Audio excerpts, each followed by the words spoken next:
Hello everyone, my name is Queen Blessing Ibigesin, popularly known as Black Queen. Um, the last couple of days have been very traumatizing for me, and as you know, I went out for the peaceful protest. Um, but on Tuesday, for whatever reason, I was going to go out. My mom, I have an aged mother, she's about 78, so and she started crying that I shouldn't go, and I was wondering, why would this woman all of a sudden say I shouldn't go out? I mean, I've been going out for this peaceful protest because whatever the problem is also affecting me. It's kind of a uniform problem. The NSAS was widely spread because it was a uniform problem. Everybody had the same issues. It's not just about the end SARS. It's not just about the end police brutality. It's about end everything.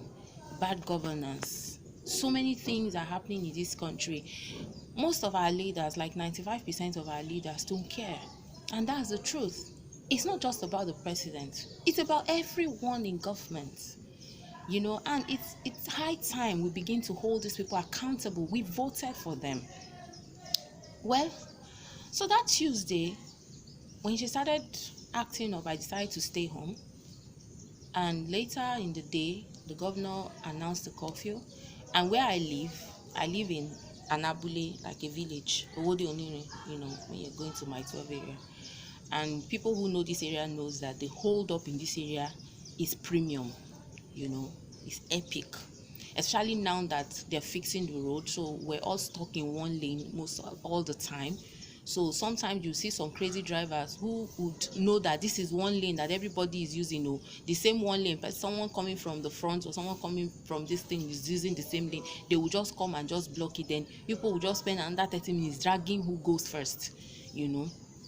So that day, when that curfew was announced, and my mom she listened to radio a lot, so most of the time she gets to hear news before me. And she said, you see, they've announced curfew. Hey, look at the time to time. How would you have gotten home? I said, okay. So these people continue the protest. People were still out there. I was just praying in my heart that everything should go well, until I saw that horrifying sight. Soldiers have said, the army have said they are not the ones. Some have said they are the ones. I don't even know. At some point, the governor said that nobody was killed, but the images we saw, people, their brains were burst open, a lot of gunshots. I've never seen so much blood in all my life. So I was so traumatized. I couldn't leave my house since that day. I'm just stepping out from my house for the first time since Tuesday. I came back from the protest on Monday evening. I've not left my house till now that I'm about to go out. I had to take my time to try to use makeup to cover my bags and all that under my face because I cried so much. I'm a mother of a son, of a 14-year-old boy, and I just can't imagine losing a child. A child you carry for 9 months, you've trained, you've spent your money, you've put in your energy, your time. It's not easy being a parent. I must say it. It's not easy being a parent. Your child goes out, you're thinking, he goes to school, you'll say, oh, I hope he won't fail. So many things. As you're trying to look for ends meet for your family, you're thinking, you're praying, you're doing everything at the same time. So when I see those children being killed like chickens, it was horrifying, to say the least. People have come to say, and those videos were photoshopped. I don't know what they are, but whatever happened at that Lekki toll gate on Tuesday, God will never forgive those who killed our children. I want to even believe it's Photoshop, which I don't think is true, because I'm a filmmaker and I know a real video when I see one. Most of those videos I saw were actually real videos. Now, how do you even explain the CCTV being removed from the toll gate if they didn't have an ulterior motive? Why did they switch off the lights if they didn't have an ulterior motive? These are questions that we need answers for.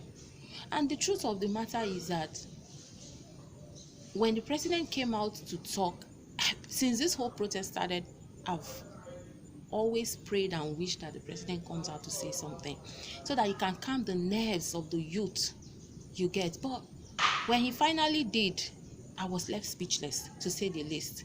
Couldn't pick what he was saying. I didn't hear any part where he consoled the people that lost their children. For me, I just felt, what is going on? And I just decided to start talking to my followers, right? The remove Buhari thing is not going to work. The truth is, if we really want peace, let's just leave him there.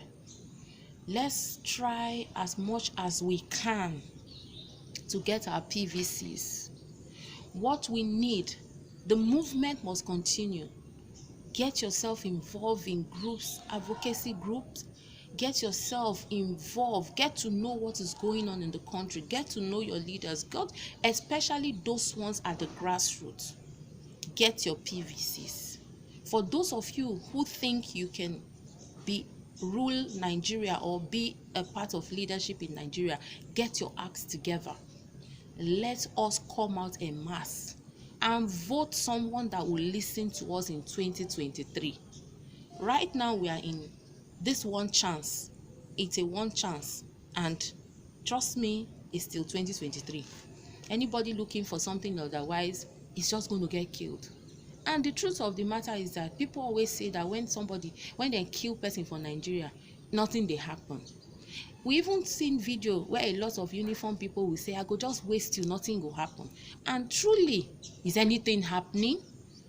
I know a lot of people that were killed by SARS. Yes, I didn't have any bad experience with SARS. But I know a lot of people that have had bad experiences with these people. What happened to them? They went scot-free.